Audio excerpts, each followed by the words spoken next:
Shalom, Bapak Ibu sekalian kasih dalam Tuhan. Apa kabarnya hari ini?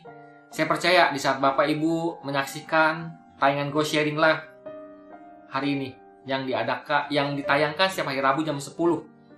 Bapak Ibu dalam keadaan sehat, dalam keadaan penyertaan Tuhan yang sungguh luar biasa dan sempurna untuk Bapak Ibu saudara sekalian. Haleluya. Hari ini saya akan membagikan sebuah sharing firman dengan tema hiduplah dalam iman yang berhikmat. Hiduplah dalam iman yang berhikmat. Saya akan ambil ayatnya di Yakobus 2 ayat 14 sebagai ayat penuntun dari tema sharing saya hari ini. Saya akan bacakan untuk Bapak Ibu, Yakobus 2 ayat 14. Apakah gunanya, saudara-saudaraku, jika seorang mengatakan bahwa ia mempunyai iman, padahal ia tidak mempunyai perbuatan? Dapatkah iman itu menyelamatkan dia? Saya akan bacakan sekali lagi untuk Bapak Ibu. Apakah gunanya, saudara-saudaraku, jika seorang mengatakan bahwa ia mempunyai iman, padahal ia tidak mempunyai perbuatan? Dapatkah iman itu menyelamatkan dia? Nah, yang kita tahu, bahkan saya pun alami, kita sudah memasuki tahun 2021. Tapi ya mungkin Bapak Ibu sekalian mungkin mengetahui bahwa permasalahan pandemi corona ini belum sepenuhnya selesai. Permasalahan COVID ini masih, ya mungkin saya bilang dalam tanda kutip, masih menghantui kehidupan kita. Nah, tapi apakah permasalahan tersebut akan membuat kita hidup dalam ketakutan? Apakah permasalahan tersebut akan membuat hidup kita penuh dengan kekhawatiran? Nah, saya mau katakan sekali lagi, jangan sampai hal-hal tersebut membuat keimanan kita sebagai seorang Kristen malah makin down, malah makin lemah. Nah, itu ya jangan sampai. Masih dikatakan mempunyai iman, padahal ia tidak mempunyai perbuatan. Jadi, kalau dikatakan kita mempunyai iman, maka iman tersebut harus disertai perbuatan-perbuatan yang nyata. Kalau iman tanpa perbuatan pada hakikatnya adalah mati.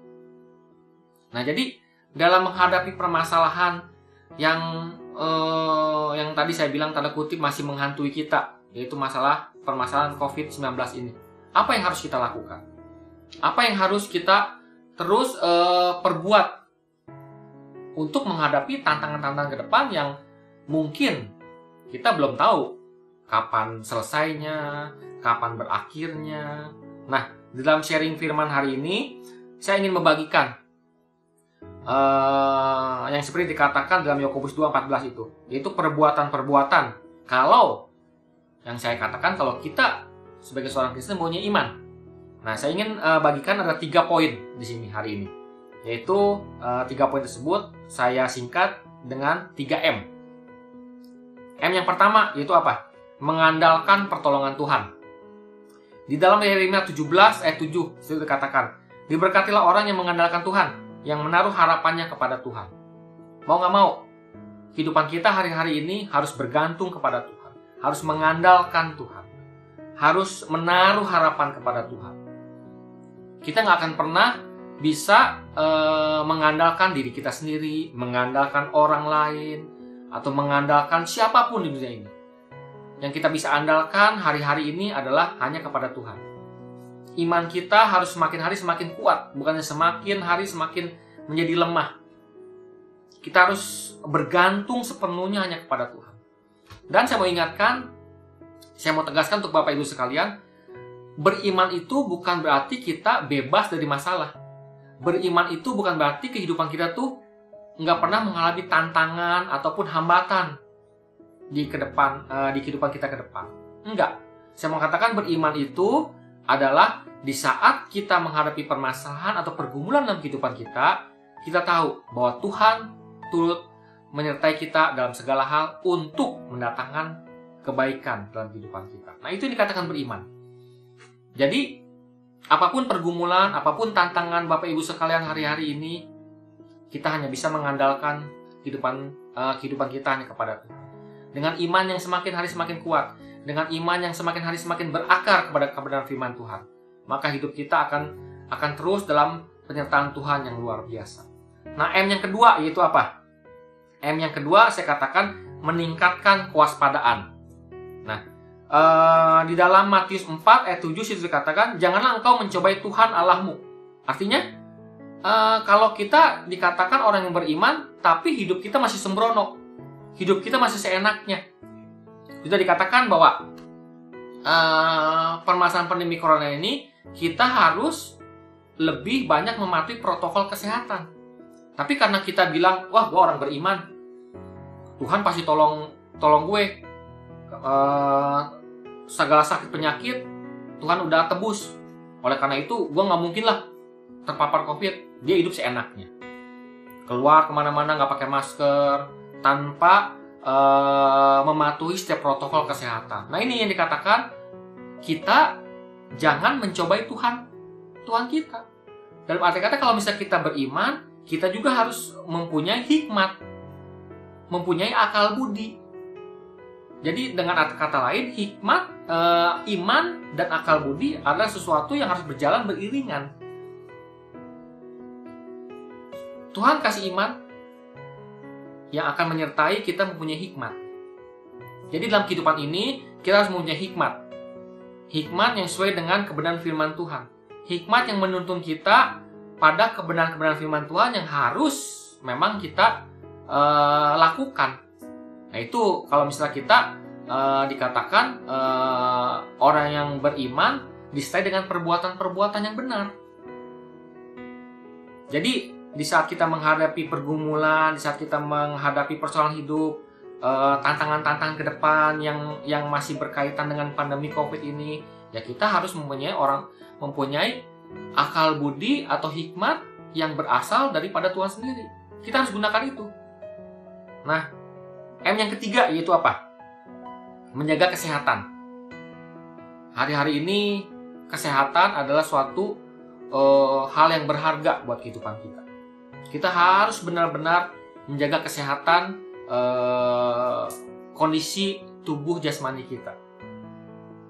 Jadi dalam arti kata, di saat kita beriman kepada Tuhan, bahwa Tuhan menyertai kehidupan kita, bahwa Tuhan menjaga kehidupan kita, bahwa Tuhan ada penyertaan Tuhan yang sungguh sempurna dalam kehidupan kita.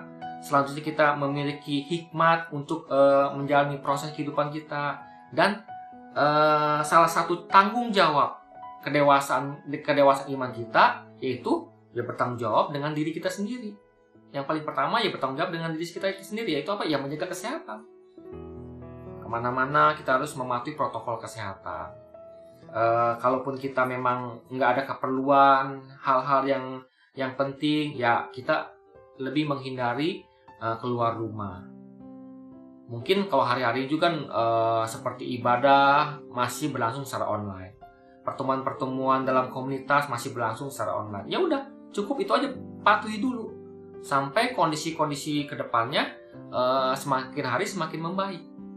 Nah, jadi saya mau ajak Bapak Ibu sekalian untuk menghadapi permasalahan pandemi corona ini, menghadapi permasalahan hal-hal ke depan yang berkaitan dengan pandemi hari-hari ini.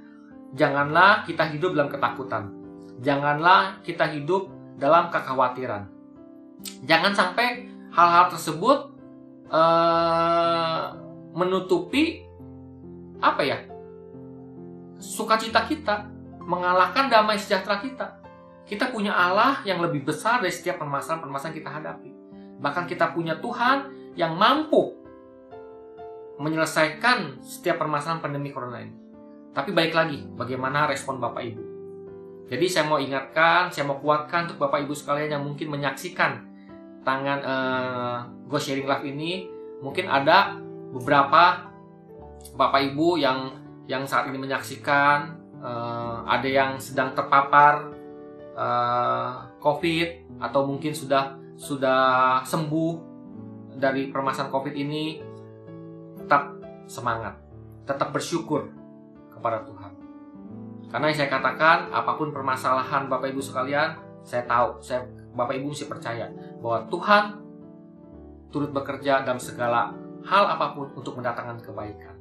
Nah, untuk kita semua yang masih dalam keadaan sehat, dalam keadaan pemeliharaan Tuhan yang sempurna, kita harus lebih lagi bersyukur. Karena apa? Karena penyertaan Tuhan sungguh sempurna dalam kehidupan kita. Dan 3M ini, yaitu mengandalkan pertolongan Tuhan, meningkatkan kewaspadaan, dan menjaga kesehatan, harus terus kita lakukan dalam menghadapi hari-hari ke depan dan tantangan-tantangan ke depan yang ya saya mau katakan belum sepenuhnya kelihatan kapan berakhir atau kepastiannya kapan berakhir. Saya mau ingatkan semua itu untuk Bapak Ibu sekalian, tetap semangat, tetap jaga kesehatan, tetap sukacita dan bersyukur dalam kehidupan kita sehari-hari. Haleluya. Terima kasih, Tuhan memberkati.